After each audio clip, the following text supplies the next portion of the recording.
তো পেজ ব্রেকটা খুঁজে পাওয়ার জন্য আমরা একদম উপরে পেজ লেআউটে ক্লিক করব। এখান থেকে ব্রেক দেখতে পাচ্ছি, এটা হচ্ছে পেজ ব্রেক। পেজ ব্রেক মানে হচ্ছে নতুন একটা পেজ তৈরি করা। সো এখানে যদি আমি পেজ ব্রেকে ক্লিক করি তাহলে দেখবো আমাদের নতুন একটা পেজ তৈরি হয়ে গেছে। পেজ ব্রেকের শর্টকাট হচ্ছে কন্ট্রোল এবং ইন্টার।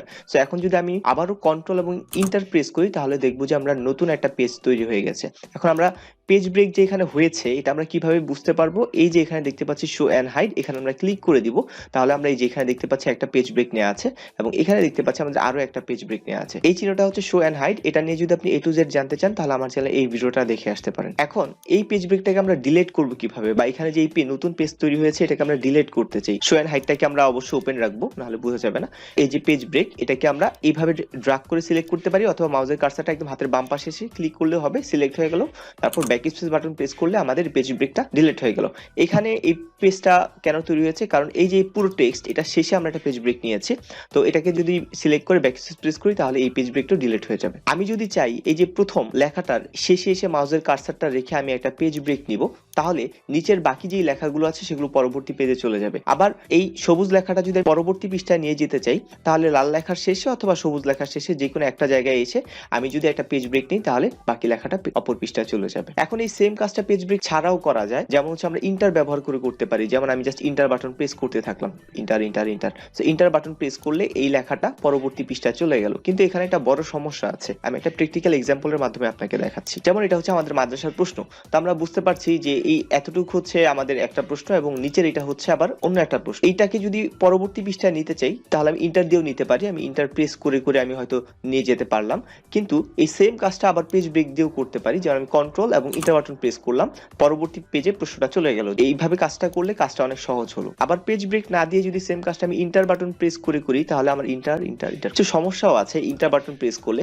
যেমন আমি এই যে এই প্রশ্নটার শেষে এসে যদি আমি আরো কিছু লিখি তাহলে দেখবেন যে কিছু সমস্যা হবে। আপনি হয়তো বুঝতে পেরেছেন যে এই যে এখানকার যে ইন্টার গুলো আছে এটা এই জায়গায় এসে স্পেস নিয়েছে, জায়গা নিয়েছে এবং এই প্রশ্নটা নিচের দিকে চলে এসেছে। এখন এই সেম কাজটা যদি আমি পেজ ব্রেক দিয়ে করি, কন্ট্রোল এবং ইন্টার দিয়ে পেজ ব্রেক নিলাম, তারপর আমি এখানে যত কিছুই লিখি না কেন আমি লিখছি, দেখেন এই পরবর্তী পেজের কিন্তু কোনো ইফেক্ট পড়ছে না এবং এটা পড়বেও না। যখন বড় কোনো ডকুমেন্ট নিয়ে কাজ করি বা বড় ধরনের বই নিয়ে যখন কাজ করি তখন আমরা এই ইন্টার দিয়ে পরবর্তী পেজে না গিয়ে আমরা পেজ ব্রেক দিয়ে যাই। কারণ অনেকগুলো ডকুমেন্ট যখন একসাথে হয় তখন যদি আমি বারবার ইন্টার দিই, যেমন আমি এখানে যদি কোনো ইন্টার ব্যবহার করি, দেখেন পরবর্তী এই যে ইন্টারের জন্য এই জায়গাগুলো স্পেসগুলো নিচ্ছে, যেটা আবার পরবর্তী পেজে এসে সমস্যা তৈরি করে।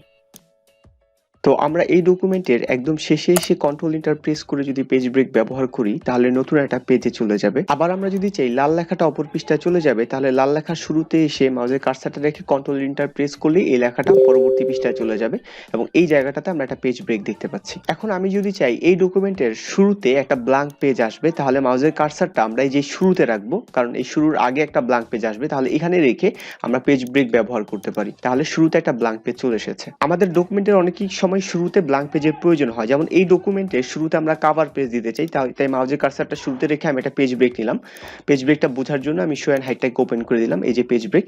সো এই কভার পেজের মধ্যে আমরা একটা কভার ডিজাইন করলাম। তো আমরা ডকুমেন্টের আগে যদি একটা নতুন পেজ আনতে চাই তাহলে এই ডকুমেন্টের শুরুতে একটা পেজ ব্রেক ব্যবহার করবো এবং পরে যদি আনতে চাই তাহলে শেষে একটা পেজ ব্রেক ব্যবহার করব। পেজ ব্রেক সম্পর্কে যদি আমরা ডিটেলস জানতে চাই, পেজ ব্রেকের এই যে এখান থেকে যখন ব্রেক এনেছি এখানে যত ধরনের ব্রেক আছে সবগুলো এখানে দেয়া আছে।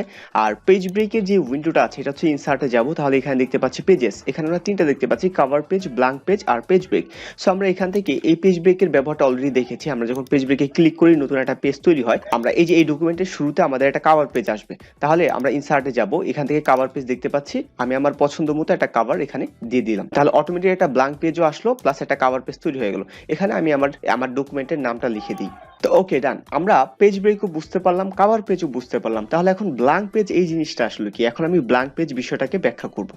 তো প্রথমে আমি দেখাবো আসলে ব্ল্যাঙ্ক পেজ এটা আসলে কিভাবে কাজ করে, তারপর হচ্ছে আমি প্র্যাকটিক্যাল এক্সাম্পলে যাব। ডকুমেন্টটা দিয়ে আপনাকে দেখাচ্ছি, প্র্যাকটিক্যাল এক্সাম্পল দিলে আপনি এটার ব্যবহারটা করতে পারবেন। না হলে আপনি জানবেন ব্ল্যাঙ্ক পেজ দিয়ে কি কাজ করা যায়, কিন্তু কোথায় ব্যবহার করতে হয় এটা আপনি জানবেন না। সো প্রফেশনাল কোন কোন কাজে ব্ল্যাঙ্ক পেজ কোথায় বা পেজ ব্রেক কোথায় ব্যবহার করতে হয় সেটা আমি উদাহরণ দিয়ে দেখাবো একটু পর। সো আমরা ডকুমেন্টের একদম শেষে এসে যদি একটা পেজ শেষে এসে যদি আমরা পেজ ব্রেকে ক্লিক করি তাহলে আমাদের নতুন একটা পেজ আসছে, ব্ল্যাঙ্ক পেজে ক্লিক করলে নতুন পেজ আসছে। এখন প্রশ্ন হচ্ছে তাহলে ব্ল্যাঙ্ক পেজ আর পেজ ব্রেকের মধ্যে কি কোনো পার্থক্য নাই? ডকুমেন্টের এই লেখাটাকে আমি লাল করে দিলাম। এখন যদি আমি একটা পেজ ব্রেক ব্যবহার করি তাহলে লাল লেখাটা পরবর্তী পেজে চলে গেল। এখন আমি চাচ্ছি যে এই কালো লেখার পরে একটা ব্ল্যাঙ্ক পেজ আসবে, খালি পেজ আসবে এবং এই লাল লেখাটা নতুন পৃষ্ঠায় চলে যাবে। এটার জন্য আমি যদি এখন ব্ল্যাঙ্ক পেজে ক্লিক করি দেখবো তাহলে কালো পৃষ্ঠার মাঝখানে একটা ব্ল্যাঙ্ক পেজ এসেছে এবং এই লেখাটা শেষ পৃষ্ঠায় চলে গেছে। এখন এই ব্ল্যাঙ্ক পেজ আসলে আনার দরকারটা কি? আমি তো পেজ ব্রেক দিয়ে কাজটা করতে পারতাম। হ্যাঁ পারতাম, আপনি চাইলে পেজ ব্রেকও করতে পারেন। সেই ব্ল্যাঙ্ক পেজের ব্যবহারটা আমি প্র্যাকটিক্যালি এখন আপনাকে দেখাবো। আমি আমার হেডারের ভিডিওটাতে বলেছিলাম যে কোনো বই বা কোনো প্রফেশনাল ডকুমেন্টে হাতের বাম পাশ থেকে কখনো ওরা লেখা শুরু করে না, সবসময় ডান পাশ থেকে শুরু হয়।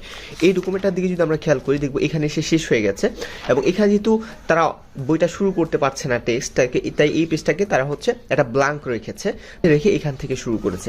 এখান থেকে শুরু করার কথা, অর্থাৎ হাতের ডান পাশ থেকে শুরু করার কথা, কিন্তু হাতের বাম পাশের পেজটা যেহেতু খালি পড়ে থাকবে এই কারণে এখানে জাস্ট অধ্যায়ের হেডিংটা ওরা লিখে এই পেজটাকে কভার করে হাতের ডান পৃষ্ঠা চলে এসেছে। আমরা যখন ব্ল্যাঙ্ক পেজ ব্যবহার করতে চাই তখন এরকম একটা আমরা এই জায়গায় এসে পেজ ব্রেক দিলে আমাদের এই পাশে চলে আসবে, আর আমরা যদি এখানে এসে একটা ব্ল্যাঙ্ক পেজ দিই তাহলে এই পেজটা ব্ল্যাঙ্ক হয়ে যাবে এবং আমাদের মাউসের কার্সারটা এই জায়গাটাতে চলে আসবে। আমরা এই বইটার দিকে যদি খেয়াল করি এই বইটা এখানে এসে শেষ হয়েছে টেক্সট, তারপর হচ্ছে এখানে এসে শুরু হয়েছে, এখানে হচ্ছে এই অধ্যায়টার যেই নাম বা হেডিং সেটা দেওয়া হয়েছে। এখানে এসে ওরা একটা পেজ ব্রেক ব্যবহার করেছে, পেজ ব্রেক ব্যবহার করে এখানে চলে এসেছে, এই পেজটা শেষ হয়ে গেছে, টেক্সটে লেখা, এই পেজে আর কোনো কিছু থাকবে না। এখান থেকে ওরা একটা পেজ ব্রেক ব্যবহার করে আবার পরবর্তী পৃষ্ঠার এখানে চলে এসেছে। এটার দিকে যদি আমরা খেয়াল করি তাহলে দেখবো এখানে এসে ওরা শেষ করে এখানে একটা পেজ ব্রেক দিয়ে এখানে চলে এসেছে। তারপর এখান থেকে এসে এখানে ওরা পেজ ব্রেক দিয়েছে কিনা আমরা সেটা একটু খেয়াল করি। এখানে দেখবো আমি এর আগে বলেছিলাম যে কোনো বই হাতের বাম পাশ থেকে ওরা কখনো লেখা শুরু করে না, এই পেজটাকে ওরা ব্ল্যাঙ্ক রেখেছে। তো এই ব্ল্যাঙ্কটা রাখার জন্য ওরা এখানে এসে পেজ ব্রেক দেয়নি, কারণ পেজ ব্রেক দিলে এই জায়গাটাতে মাউসের কার্সারটা চলে আসবে। ওরা এখানে এসে একটা ব্ল্যাঙ্ক পেজে নিয়েছে, ব্ল্যাঙ্ক পেজ নেওয়ার ফলে এই পেজটা ব্ল্যাঙ্ক হয়ে গেছে এবং এই জায়গা থেকে লেখাটা শুরু হয়েছে। এই ডকুমেন্টটাতে ব্ল্যাঙ্ক পেজ নেওয়ার জন্য মাউসের কার্সারটা এখানে রেখে একটা ব্ল্যাঙ্ক পেজ দিলাম, তাহলে এই পেজটা খালি হয়ে গেল এবং এই যে টেক্সটটা এটা পরবর্তী পেজে চলে গেল। এখন যদি আমি শো এর হাইটটাকে ওপেন করে দিই তাহলে দেখতে পাবো দুইটা পেজ ব্রেক, এখানে একটা পেজ ব্রেক, এখানে একটা পেজ ব্রেক। তার মানে ব্ল্যাঙ্ক পেজ মানে আমরা বলতে পারি দুইটা পেজ ব্রেক। ব্ল্যাঙ্ক পেজ মানে হচ্ছে জাস্ট একটা পেজকে পুরো খালি রেখে এর পরের পেজ থেকে লেখাটাকে ওরা শুরু করবে। তো এবার আমি আমার নিজের একটা কাজের বাস্তবিক উদাহরণ আপনাকে দেখাই। এটা আমি একটা শীট বানিয়েছি ইন্টারমিডিয়েটের জন্য। তো এটা হচ্ছে প্রথম পেজ। সো এই পেজে এই জায়গাতে মাউসের কার্সারটা রেখে আমরা পেজ ব্রেক দিব নাকি ব্ল্যাঙ্ক পেজ দিব সেটা আমাদের এখন ডিসাইড করতে হবে। সো আমরা যদি এই পেজটাকে উল্টাই তাহলে আমরা দেখতে পাবো এটা হচ্ছে হাতের বাম সাইডের পেজ এবং এটা হচ্ছে ডান সাইডের পেজ। আমরা সব সময় জানি হাতের বাম সাইড থেকে কখনো ডকুমেন্ট লেখা শুরু করতে হয় না, এটাকে আমাদের ব্ল্যাঙ্ক রাখতে হবে। সো এই কারণে এই শীটের এই জায়গাতে মাউসের কার্সারটা রেখে আমি একটা ব্ল্যাঙ্ক পেজ দিয়েছি, পেজ ব্রেক দিইনি, আমি একটা ব্ল্যাঙ্ক পেজ দিয়েছি। তাহলে এই পুরো পেজটা ব্ল্যাঙ্ক হয়ে গেল এবং মাউসের কার্সারটা এই জায়গায় চলে আসলো। তাহলে আশা করি আমরা বুঝতে পেরেছি কখন ব্ল্যাঙ্ক পেজ এবং কখন পেজ ব্রেক ব্যবহার করতে হয়।